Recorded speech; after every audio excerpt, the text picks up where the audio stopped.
Ladies and gentlemen, boys and girls, little did I know that I would be talking about a Japanese Godzilla movie, let alone any Godzilla movie on this channel. But here today, I'm going to review Godzilla Minus One, a very surprising movie to say the least, and probably my biggest surprise of a great movie for this entire year.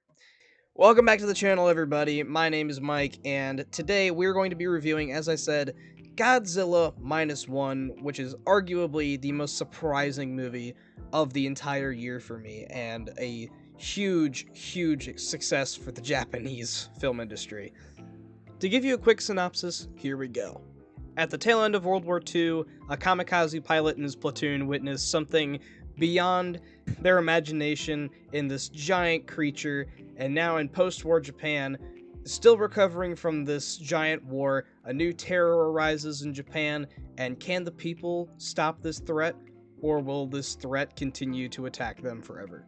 Now, prior knowledge for this film, I knew little to nothing about this movie before at least November of this year. I remember seeing a trailer for it, and I thought, yeah, that looks kind of solid, and all I knew was that it was an upcoming 70th anniversary for Godzilla, I do believe, and this movie is in celebration of 70 years of Godzilla, so, you know, it's pretty interesting to me, sounds kind of cool. And then there was rave reviews for this movie when it dropped. I believe it was December 1st, so yeah, here in the States, you know, this one got huge rave reviews, and huge success at the box office opening weekend.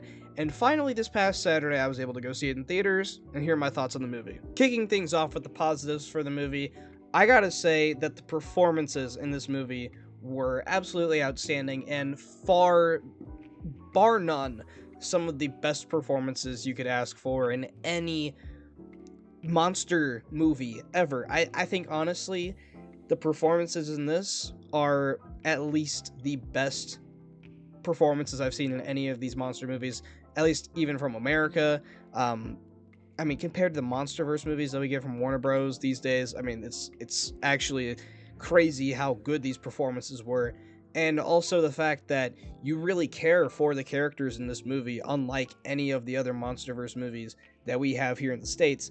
And I was surprised by that. Did not expect that I was going to care for the characters as much as I did.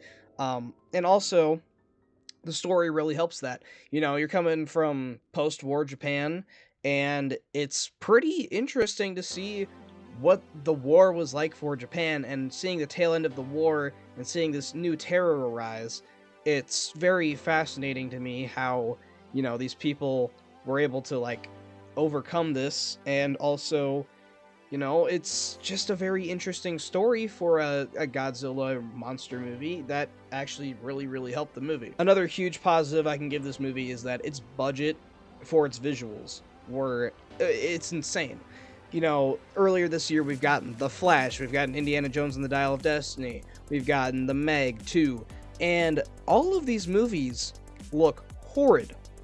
Specifically the CGI looks absolutely horrid in these movies. And somehow, this movie, on a $15 million budget, was able to create way better visuals than all three of those movies. I have no clue how, but look at this and compare it to this. Tell me which one's better. It's Godzilla, right?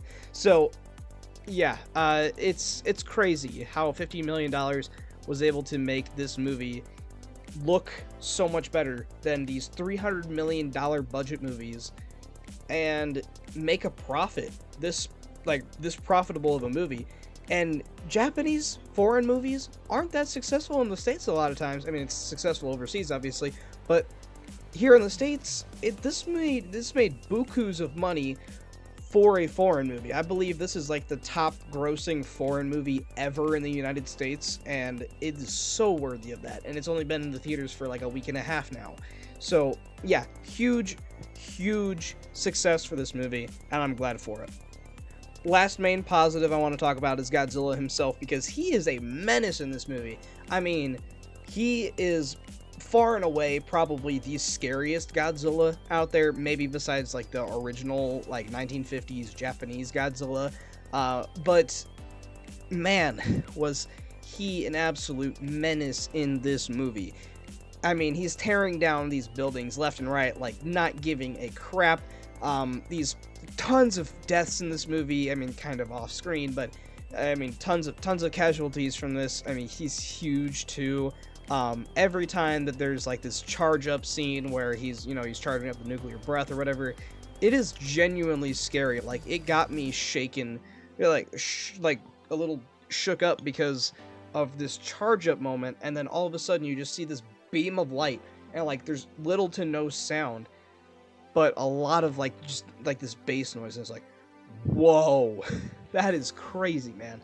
And I mean, of course, the visuals really help with that. The budget, you know, it looks amazing for a $15 million budget movie, and for something like this, it's just really, really impressive how they were able to pull this off for such a minimal budget, but have it succeed so well. Have this menacing terror of a villain, and some great characters, great visuals, and overall making it a great movie. I will say there are some mixed aspects to this movie, so I'll just go ahead and drop them. And really, the only one that I could really think of for this movie that is not going to make this perfect to me is the fact that the pacing is pretty slow for the most part in like the first half of the movie. And it's really whenever Godzilla isn't on screen. I think after like the first 10 minutes or whatever, there's a really long gap before we see actual like Godzilla like action.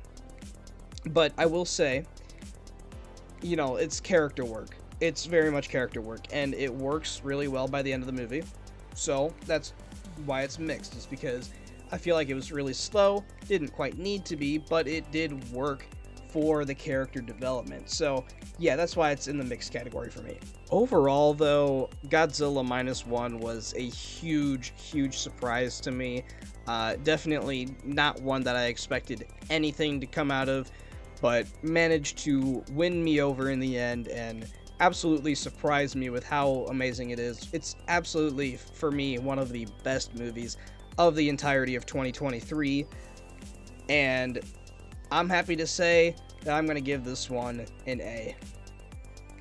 So thank you guys for watching this video. Hope you guys go check this movie out if you haven't yet, and if you did, let me know down in the comments, what did you think of this movie? I'd love to hear your guys' thoughts on this one, because I haven't heard that many people in like my friend group, my close friend group, really talk about this one, because they probably just didn't hear about it. But I do want to hear what you guys think down in the comments section if you did see it, and if you haven't, please go check this movie out. It's making a lot of money for a foreign movie, and I'm glad it's being successful. So go help that success out so we can get a sequel, because there's something teased at the end that we might possibly get a sequel. Godzilla Minus 2, please. I like that a lot. So thank you guys for watching this video. Please make sure to hit the like button and subscribe if you haven't subscribed already, and I'll catch you guys in the next one. So peace out, everybody.